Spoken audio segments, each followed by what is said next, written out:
Ya Rasulullah, apakah umat Islam mendapat syafaatmu?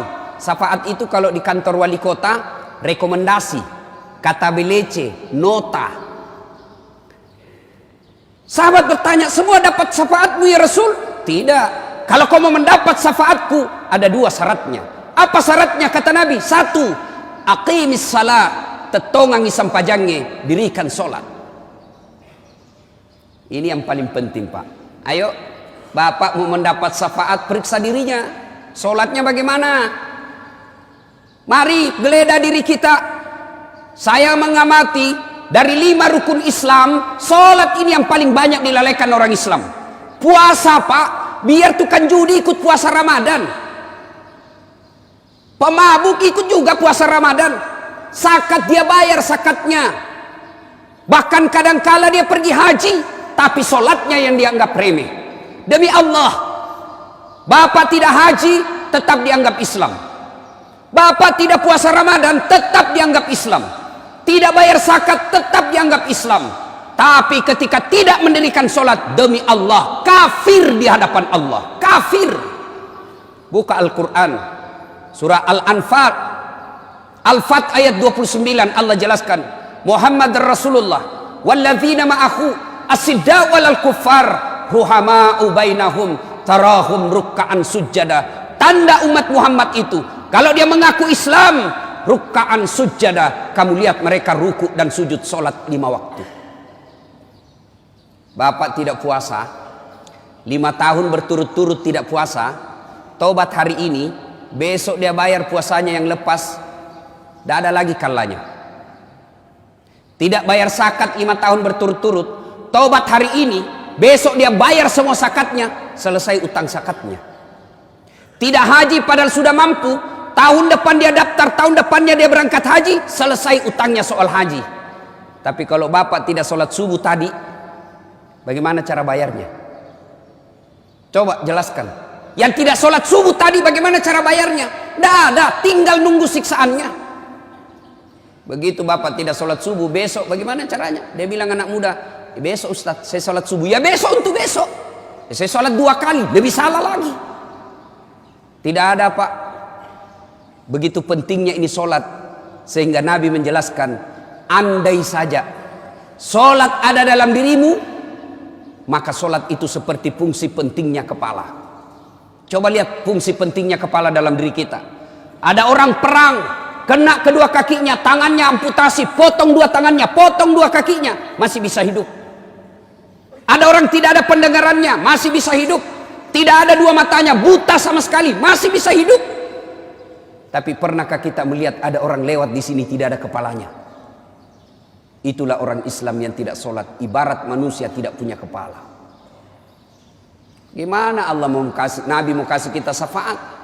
Jangankan 5 waktu, sholat Jumat saja terlambat. Ini saya masuk di sini setengah, sudah mulai azan masih setengah. Yang setengah ke belakang, yang terlambat, dengar baik-baik. Bapak sah sholat Jumatnya, cuma sudah tidak terdaftar di absennya malaikat. Sah sholat Jumatnya, tapi sudah tidak tercatat di buku hadirnya malaikat. Begitu hatib naik baca khutbah, assalamualaikum, buku malaikat tutup, lapor yang terlambat datang, tidak ada dalam namanya. Itu ciri-cirinya, coba lihat, tandai mukanya mereka, Pak. Mereka itu paling terlambat datang, paling cepat pulang. Assalamualaikum, salamku, lompat. Baru mau masuk sorga, nenekmu punya sorga. Cuma sholat Jumat andalannya sekali sepekan, itu pun terlambat, paling cepat pulang. Gimana kita nanti berhadapan dengan Allah? Auzubillah min dzalik. Kita berdoa kepada Allah.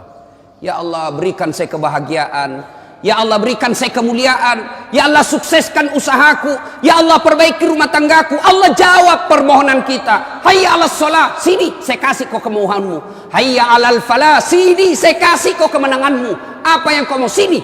Hayya 'alal falah artinya mari saya kasih kau kemenangan. Tapi apa jawaban kita? Tunggu, lagi meeting. Hebatnya tahu, Tuhannya suruh menunggu. Wali kota saja kalau panggil ajudan langsung lari ajudannya, Pak. Ajudan lari langsung, Pak. Siapa? Biar lagi tidur langsung bangun. Lalu kenapa ketika Allah yang memanggil kita, hayya 'alas shalah, kita tunggu lagi ada pembeli? Gimana Allah mau memperbaiki hidup kita? Sholat aja kita anggap remeh. Yang kedua, syarat mendapat syafaat menurut Rasulullah sallallahu alaihi wasallam, perbanyaklah menyebut namaku. Apa realitasnya? Apa pelaksanaannya menyebut nama Nabi? Salawat kepada Rasulullah Muhammad sallallahu alaihi wasallam. Kadang saya ditanya, Ustaz, kenapa doaku tidak dijabah Allah? Kenapa doaku tidak dijawab Allah? Salah satu sebabnya, siapa yang berdoa tidak diawali dan diakhiri dengan salawat, maka doanya tergantung antara langit dan bumi. Bapak passwordnya berdoa, kalau mau berdoa, Allahumma salli ala Sayyidina Muhammad wa ali Sayyidina Muhammad, baru terbuka pintu aras doa. Ketika tidak bersalawat, tidak akan sampai doa kita. Coba perhatikan, ketika Allah merintahkan kita puasa, Allah tidak ikut menunaikan ibadah puasa. Ketika Allah perintahkan kita haji, Allah tidak ikut menunaikan ibadah haji. Ketika Allah perintahkan kita bayar zakat, Allah pun tidak ikut menunaikan ibadah zakat. Tapi ketika Allah merintahkan kita solawat, dengar baik-baik firman Allah, innallaha wa malaikatahu yusalluna ala nabi. Sesungguhnya Allah dan para malaikatnya bersalawat kepada Rasulullah Muhammad sallallahu alaihi wasallam. Maka wahai orang-orang yang beriman, yusalluna ala nabi, ya ayyuhalladzina amanu sallu alaihi wa sallimu taslima. Bersalawatlah dengan garis bawahi catatannya dengan sebaik-baik salawat. Kadangkala kita salawat tidak ikhlas, kadangkala kita salawat penyebutannya tidak bagus. Muhammad SAW, apa artinya? Perbaiki salawat, karena itu bagian kecintaan kepada Nabi. Bapak saudara-saudara sekalian yang saya hormati, saya kasih contoh konkret kenapa doa tidak diijabah Allah. Kita bersahabat dua orang. Anggaplah saya dengan bapak bersahabat. Ada anak saya nakal betul. Bapak lagi sakit gigi, anak saya mukul, tak, ribut aja kerjanya. Begitu saya meninggal, datanglah anak saya minta pertolongan kepada bapak. Pak, om, tolonglah saya mau bayar uang sekolah tapi tidak ada duit, pinjam luang duitnya. Lalu bapak berpikir apa? Ini anak kurang ngajar, selama ini bikin pusing kita, tidak pernah kita dikasih tenang di komplek. Datang istrinya bapak, Pak, jangan kau lihat itu anak, jangan kau lihat itu sifatnya anak, ingat bapaknya. Siapa bapaknya? Baik itu bapaknya. Akhirnya apa? Anak ini ditolong bukan karena melihat kelakuan anaknya, tapi mengingat jasa-jasa bapaknya. Akhirnya apa? Dikabulkan keinginannya. Kalau Allah melihat dosa dan kesalahan kita, Pak, istri aja kita tipu, kita di kantor suka bohong, kita suka makan barang haram, sepertinya Allah tidak akan mendengarkan doa kita. Tapi doa sebelum kita lakukan, kita menyebut ya Nabi salam alaik, ya Rasul salam alaik, ya Habib salam alaik, salawatullah alaik. Akhirnya apa? Allah kabulkan doa kita, bukan karena melihat kita, tapi kita menyebut orang yang dicintai oleh Rasul, dicintai oleh Allah Subhanahu wa taala. Heran kalau ada orang Islam malas menyebut Nabi, padahal Nabi selalu mencintai kita sejak hidup sampai akhir hayat beliau. Masih ingat Bapak Ibu Saudara yang saya muliakan, ketika Nabi sakaratil maut, datang malaikat ingin mencabut nyawanya. Ya Muhammad, hari ini saya diperintah Allah untuk mencabut nyawamu, bagaimana menurutmu? Nabi menjawab, ya Jibril, saya tidak khawatir. Kalau hari ini saya harus dicabut nyawaku, tolong berikan saya berita gembira. Jibril menjawab, seluruh dosa-dosamu Muhammad sudah diampuni, seluruh malaikat sudah ngantri menunggu kamu, seluruh nabi dan rasul haram masuk surga sebelum engkau lebih dulu masuk ke dalam surga. Mendengar ini Nabi lalu menjawab, ya Jibril, saya tidak mencemaskan diriku, yang aku khawatirkan umatku. Bagaimana umatku sepeninggal saya nanti? Jibril lalu naik menghadap kepada Allah. Turun Jibril membawa berita, ya Muhammad, ada berita gembira dari Allah. Meskipun engkau sudah tidak di tengah-tengah umatmu, meskipun engkau sudah tidak di tengah-tengah umatmu, meskipun engkau tidak di tengah-tengah umatmu, selama umatmu masih berpegang kepada Quran dan Sunnah, aman umatmu. Nabi lalu berkata, silakan eksekusi, cabut nyawaku. Mulailah dicabut nyawanya Rasulullah, meninggalkan telapak kaki, meninggalkan betis, naik ke perut, sampai ke dada, sampai ke kerongkongan.